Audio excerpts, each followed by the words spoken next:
अगर आप ये सोच रहे हैं कि बिहार में ठंड चली गई है तो आप हो जाएं सावधान। नमस्कार, मैं श्वेता और आप देख रहे हैं न्यूज़ फॉर नेशन। खबर मौसम से जुड़ी है, जहां हम आपको मौसम की ताज़ा अपडेट बताने वाले हैं।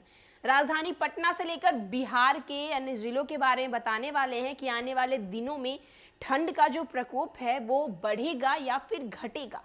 अगर आप ये सोच रहे हैं कि अब ठंड चली गई है, दरअसल अभी ठंड गई नहीं है। जी हाँ, हम आपको बता दें कि मौसम विज्ञान केंद्र की तरफ से जानकारी दी गई है कि आने वाले दिनों में ठंड का प्रकोप और भी ज़्यादा बढ़ेगा और लोगों को धीरे धीरे कनकनी का एहसास होने लगेगा। क्योंकि कुछ दिनों पहले जिस तरीके से मौसम में बदलाव देखने को मिले थे, जहां पर सुबह में लोगों को कोहरे देखने को मिली थी, उसके बाद दोपहर होते होते तक यहां तक लोग स्वेटर पहनना भी छोड़ रहे थे, गर्मी का एहसास होने लगा था। लेकिन पिछले 3-4 दिनों से मौसम ने अपना रुख बदल लिया है और इस रुख बदलने के बाद लोगों को धीरे धीरे ठंड भी महसूस होने लगी है।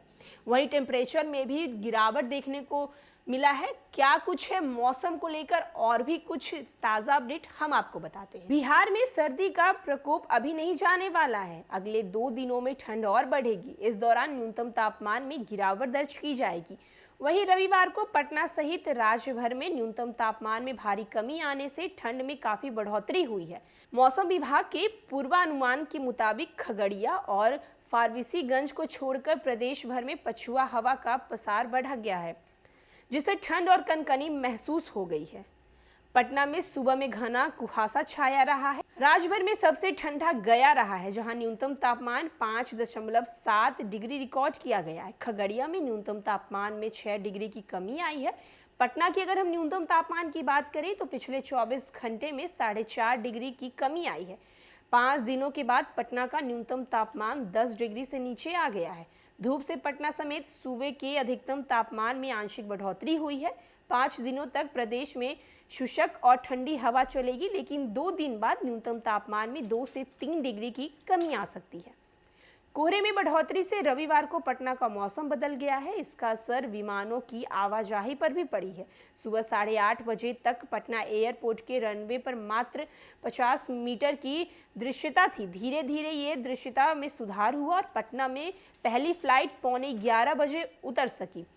वहीं 8 विमान देर से आए। स्पाइस जेट की दिल्ली पटना फ्लाइट SG 8721 जो सुबह 8:50 पे आने वाली थी, वो लगभग 2 घंटे की देरी में 10:45 पे आई है। इसके अलावा हैदराबाद की जो पटना में फ्लाइट आने वाली थी 10:15 पे, वो 10:94 पे आई है।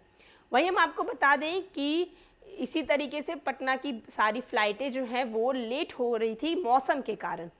वहीं हम शहर के अधिकतम और न्यूनतम तापमान की बात करें तो पटना का अधिकतम तापमान 24.5 डिग्री रहा, तो वहीं न्यूनतम तापमान 9.6 डिग्री दर्ज किया गया।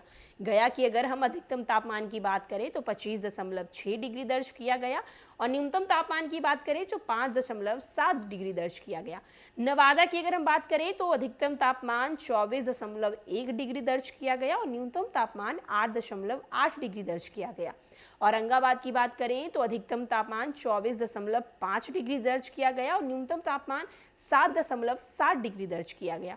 बांका की अगर हम बात करें तो उसका अधिकतम तापमान 24.5 डिग्री दर्ज किया गया और वहीं न्यूनतम तापमान की बात करें तो 7.5 डिग्री दर्ज किया गया। मुजफ्फरपुर की बात करें तो अधिकतम तापमान 22.8 डिग्री दर्ज किया गया और न्यूनतम तापमान 10.8 डिग्री दर्ज किया गया।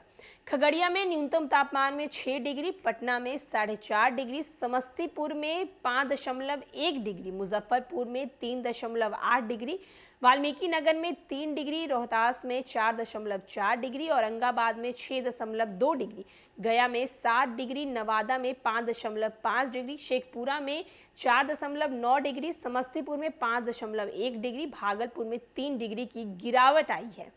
तो वहीं हमने आपको बताया राजधानी पटना समेत बिहार के अन्य जिलों में अधिकतम और न्यूनतम तापमान किस तरीके से दर्ज किया गया है। वहीं आने वाले दिनों में लोगों को ठंड महसूस हो सकती है। जो लोग सोच रहे थे कि ठंड चली गई है, ठंड अब वापस नहीं आएगी, तो उनके लिए आपको हम बता दें कि ठंड जो है वो वापस अपना कहर दिखा रही है। अब लोगों को सुबह ठंड ज़्यादा महसूस होने लगी है, साथ साथ धूप निकलने से थोड़ी राहत मिल रही है, लेकिन अभी ठंड का जो कहर है वो आने वाले कुछ दिनों में ऐसे ही बरकरार रहेगा। और भी न्यूज़ और अपडेट के लिए देखते रहे न्यूज़ फॉर नेशन। धन्यवाद।